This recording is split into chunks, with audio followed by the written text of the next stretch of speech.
There are many standouts from the week, and I always anchor back to the fact that we are here to really celebrate amazing creativity in the festival of creativity, right? Sometimes it feels like we're doing other things and having other meetings, but I think that is germane to the reason that we're here. And so in terms of the conversations, what I would say has been both surprising and super fascinating is the conversations around search and the disintermediation of that with large language models.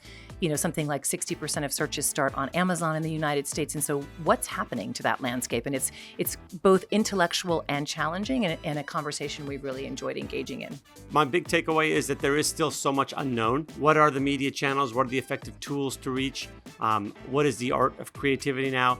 I think in some ways, so much has changed on how, but not anything has changed on the what, which is great ideas zigzagging when others are going a straight line is the opportunity to stand out. And I think that's the essence of doing great creativity. A talk by Shonda Rhimes, which was really inspiring. And she talked about storytelling and the accountability she had in storytelling. And I think for marketers, it's the same. We are accountable of the stories that we talk to customers, and we need to make sure that our stories are great, especially that they are going in the right direction, that they are changing positively the world. I think we are abusing of the word AI. Like some years ago, we abused the word sustainability. It's good that we talk about, but my fear is that we're talking too much about the what and the technology and very little about the value and how to embed AI, not as a pilot, but as I would call it as a project, so as a running capability.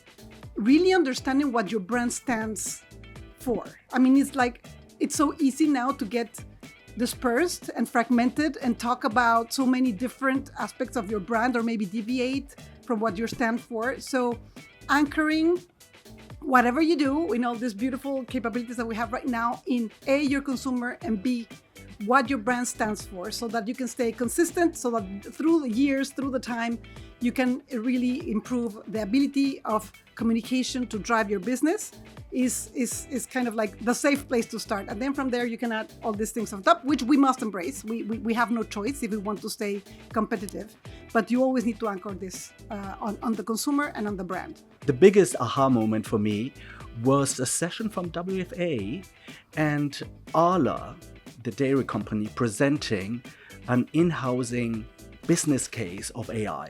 For me, it was really impactful to see that coming through end to end, with the investment needed, the stakeholder buy-in required, the specialties transformed, the training program, to really see that coming through end to end. I think the provocation to us at Cannes that I'm feeling, quite uncomfortable about is that creativity is an amplifier. And none of us denies that, or all of us believe in that inherently. But as I look at some of the cases this year, of course, there are some standout cases.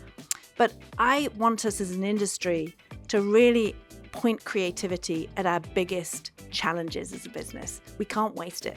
And those biggest challenges are category growth at the moment. That's what I hear across the board from my counterparts. 70% of all growth for scale players comes from category growth. We need to point creativity at how do we lead and shape true consumer behavior-led growth. After a period of COVID and high inflation, I hear across multiple industries, this is the challenge we need to point creativity more powerfully towards. Now the marketeers are quite overwhelmed to keep up with the pace of things changed. It's not just AI, but also geopolitical things, the business pressures. So there are lots of things we need to just keep up with. But at the same time, again, I think this week reminds all of us again, brand crafting is the essence of marketing. When you do it right, when you distinctively create beautiful brands, then everything is much easier. Somewhere the geopolitical realities have taken over substantive issues like sustainability, DE&I. And while there are a lot of conversations happening, they're not center stage. Now the reality is, whether we do have conversations or not, the issue ain't going away. So my big takeout is, let's stand for what we believe in and continue to make marketing a force for good, not just a force for promotion.